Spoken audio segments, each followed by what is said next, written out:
buenos días, reciban un cordial saludo. Mi nombre es José Iván Cordero Enríquez, estudiante de la Maestría en Educación de la Universidad Minuto de Dios. El siguiente podcast hace parte de la asignatura Teoría y Estilos de Aprendizaje, actividad correspondiente a la semana 3 y que orienta la profesora Verónica Martínez. En este podcast se abordarán conceptos claves en el proceso de enseñanza-aprendizaje, tales como la enseñanza, el aprendizaje y la metacognición en los estudiantes. Además, responderemos a interrogantes sobre los estilos de aprendizaje y en especial de cómo aprenden mis estudiantes, cómo logro identificar los estilos y ritmos de aprendizaje en cada uno de ellos. Bienvenidos a este espacio de reflexión en donde tendremos en cuenta algunos conceptos propios del proceso de enseñanza-aprendizaje. Bienvenidos.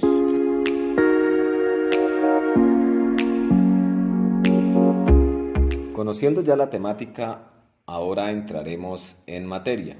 ¿Y qué mejor forma que abordando conceptos propios de la pedagogía? El primero de ellos es la enseñanza, concepto del cual encontramos muchas definiciones ajustadas a percepciones y a momentos históricos y sociales diferentes. En la antigua Grecia, y más exactamente para Platón, enseñar es el proceso de guiar a las personas hacia el conocimiento verdadero, la virtud y la libertad. La educación es un arte de orientación que permite a las personas trascender el sentido común y desarrollar su capacidad de pensar. Para Aristóteles, enseñar es un medio para que los estudiantes aprendan y cultiven virtudes, valores y un carácter moral. La enseñanza es un proceso natural que dura toda la vida. Algo muy importante y de resaltar en estos conceptos es que estos filósofos ya consideraban la enseñanza como un proceso que se encaminaba hacia la parte moral y axiológica del individuo. Para la Edad Media, la acción de enseñar estuvo altamente influenciada por la fe cristiana y su objetivo era la formación de futuros líderes religiosos. Ya en tiempos un poco más modernos, Lev Vygotsky sostuvo que la enseñanza es un proceso de interacción social que promueve el desarrollo cognitivo y la formación psíquica de los niños. En este proceso, el docente es un guía que facilita el aprendizaje. Por otra parte, Piaget afirmó que enseñar es guiar y orientar a los estudiantes en su proceso de aprendizaje. Por ende, el objetivo principal de la educación es formar personas creativas, inventivas y descubridoras, constructoras de su propio conocimiento. Otro de los conceptos que abordaremos es el de aprendizaje, que en ese juego de palabras viene siendo el resultado de la enseñanza. Esta definición también se ajusta a percepciones y a momentos históricos. Para Platón, el aprendizaje es un proceso de transformación que permite al ser humano trascender el sentido común y alcanzar la realidad inteligible. Esto implica dejar atrás lo aparente para adentrarse en lo verdadero. Aristóteles, por su parte, sostiene que el aprendizaje es un proceso que requiere teoría y práctica y que va más allá de la simple adquisición de conocimientos. El verdadero aprendizaje implica cultivar la virtud, vivir éticamente y desarrollar habilidades prácticas. Para los antiguos griegos, el concepto de aprendizaje estaba bastante ligado con el concepto de paideia, que en conclusión era un proceso integral de formación que abarcaba la adquisición de conocimientos y el desarrollo de habilidades. En la Edad Media, el aprendizaje se caracterizó por ser un aprendizaje de carácter religioso y ético fundamentado en los métodos de memoria y lenguaje, fomentando la fe cristiana. Ya en el modernismo, Vygotsky define el aprendizaje como un proceso social y colaborativo fundamentado en la interacción con otros. Para Vygotsky, el aprendizaje es más cualitativo que cuantitativo. Al igual que Vygotsky, Piaget sostiene que el aprendizaje es un proceso activo que se da a través de la experiencia y de la interacción con el mundo, modificando con esto su esquema cognitivo y cognoscitivo. La metacognición aparece como tercer concepto clave. ¿Pero qué es la metacognición? El prefijo meta hace referencia a aquello que está más allá y la cognición alude a aquel proceso que incluye el pensamiento, el aprendizaje, la memorización, la conciencia del entorno y el sentido de realidad o juicio. En el proceso de enseñanza-aprendizaje y en el estudiante, la metacognición implica reflexionar sobre el mismo aprendizaje, buscar la comprensión del aprendizaje memorístico, es aprender a aprender y aprender a pensar.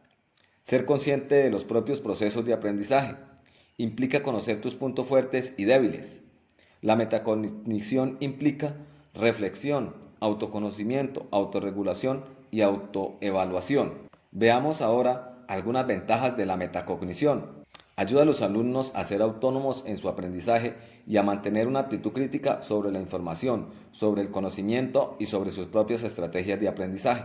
Se fomenta un aprendizaje significativo, un aprendizaje en el qué, el por qué, el cómo y el para qué cobran sentido para los estudiantes. Se trata de ser conscientes de qué se quiere aprender, por qué, para qué, cómo lo vamos a aprender, lo que nos va a costar, qué estrategias debemos seguir para lograrlo y una vez aprendido poder evaluar y mejorar para futuros aprendizajes. Por medio de la metacognición, el docente dota al estudiante de estrategias y recursos para conocerse a sí mismo, sus características como aprendiz y sus posibilidades de desarrollo autónomo. De igual manera, surge la siguiente pregunta: ¿cómo promovemos la metacognición en el aula?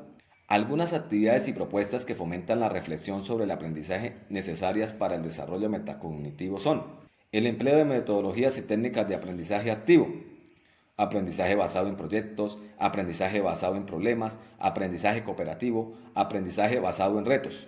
Los debates, escuchar opiniones de otras personas y ser capaz de expresar las nuestras, conocer y respetar otros puntos de vista. Coenseñanza y coaprendizaje, explicar contenido a los compañeros y convertirse en docente son herramientas muy importantes. Si eres capaz de explicar algo a los demás, es que lo has interiorizado y hecho tuyo. Microlearning, técnica en donde los estudiantes como protagonistas de su propio aprendizaje comparten lo aprendido con sus compañeros. Realizar muchas preguntas y pedir que respondan en alto, reflexionando entre todos y compartiendo ideas. Emplear actividades variadas. Ofrecer diferentes itinerarios. Esto ayudará a responder y a potenciar diferentes inteligencias y distintos modos de entender y comprender los contenidos. Enseñar y practicar estrategias de aprendizaje diferentes. Se puede hacer de forma transversal en cualquier asignatura para que los estudiantes puedan descubrir nuevas maneras de aprender y puedan adaptarlas dependiendo de las necesidades. Pedir a los alumnos que expliquen los procesos por los que llegaron a la solución de un problema o a la respuesta de una pregunta. Intentar hacer conscientes los procesos que a veces nos salen de forma instintiva para poder transferirlos a otros entornos. Si surge una pregunta en el aula, no dar la respuesta, hacer más preguntas para que ellos mismos, solos o de forma conjunta, puedan llegar a la solución. En conclusión, la metacognición favorece la autorregulación y la autonomía de los estudiantes, promoviendo el análisis, el debate y la reflexión crítica. Hace al alumno consciente de cómo aprende, de cómo planifica y de cómo lleva a cabo su aprendizaje. Siguiendo el esquema de la temática, ahora responderemos la siguiente pregunta: ¿cómo aprenden mis estudiantes? Esta es una pregunta que todo docente se debe hacer, aunque algunos especialistas en educación sostienen que cada docente enseña de la forma que a él se le facilita aprender o le gustaría aprender. Como docente, se debe tener en cuenta que cada estudiante aprende de manera diferente y a diferente ritmo, y es responsabilidad propia del docente determinar a través de la vivencia en el aula cómo cada uno de ellos aprende, es decir, el docente debe individualizar la enseñanza, adaptarla a las necesidades de cada alumno. De hecho, no es una tarea fácil porque implica mayor demanda de tiempo y recursos, pero es la esencia del proceso, atender a las necesidades de manera individual. En mi caso, me desempeño como docente en un contexto rural, con una escuela multigrado, y puedo decir que mis estudiantes aprenden de manera activa, es decir, aprenden haciendo. También el contexto del aula nos ha llevado a aprender de manera colaborativa, pues cuento con un grupo grande y creo que así optimizo el tiempo y los recursos. Como docente, busco siempre atender a los diferentes tipos de aprendizaje, el visual, el auditivo y el kinestésico, pues como se ha mencionado, cada niño aprende de manera diferente y a diferente ritmo. Ahora, la pregunta es: ¿cómo logro identificar los estilos y ritmos de aprendizaje en cada uno de ellos? El insumo para la respuesta a esta pregunta la encontramos en gran parte en el aula, y se fundamenta en la capacidad de observación de cada docente, aunque también se puede determinar con la aplicación de pruebas o tests en donde se mide las preferencias del aprendizaje en diferentes áreas. Lo anterior permite a cada educador el diseño y la aplicación de estrategias que atiendan a los diferentes estilos de aprendizaje para después analizar y determinar cuál es la mejor para cada alumno. En conclusión, la enseñanza y el aprendizaje son conceptos que van de la mano y que le corresponde al docente articularlos utilizando estrategias y métodos que suplan los diferentes estilos de aprendizaje y necesidades de los alumnos. Gracias por su atención durante estos minutos. Hasta pronto.